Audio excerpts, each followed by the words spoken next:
係星月，我係雪兒。係啦，我哋有幾日都冇拍過片啦，太耐啦，真係。所以咧，我哋今日咧就喺日向嘅生日嗰度咧，就咧儲咗都幾多石㗎啦嚇。我哋覺得幾多石啦，就嚟抽日向嘅轉蛋，生日轉蛋。係咯，我哋邀請瑞士部手機嚟拍片。好啦，準備好，而家就等星月介紹一下。呢個就係生日嘅日向，溫泉日向，和風日向，萬聖節日向，呢個係嗰個情人節日向，泳裝日向，係啦，就咁多啦。哇，講到我手軟好冇？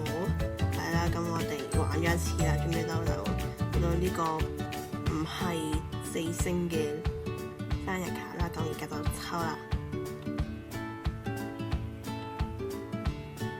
日向應該唔係4星，呢個應該唔係，係係2星嘅日向。真係。不過喺日向嘅生日裏面抽到日向，其實都算好彩啊！係啦，咁我哋睇下雪兒本人想抽咩嘢啦。係啦，因為雪兒本人唔係好中意日向啦，所以咧就打算唔抽日向啦。咁就抽呢啲嘅好似 cosplay 嘅角色扮演，係啦，最後睇。咁我咧就當然唔想抽海盜噶啦。咁咧我因為都有好幾日咧就冇玩啦，所以咧大家俾少少時間我睇下有啲咩好抽先。因為我都有好幾日都冇玩。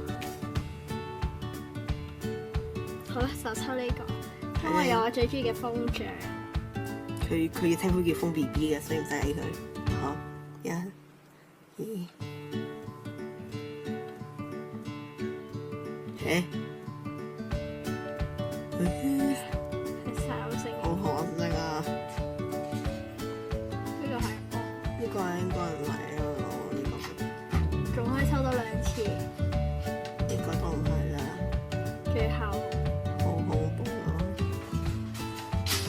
你嘅唔係啊，你哋都唔係。 3星。咁好啦，因為我咧呢啲係完全係唔好運嘅。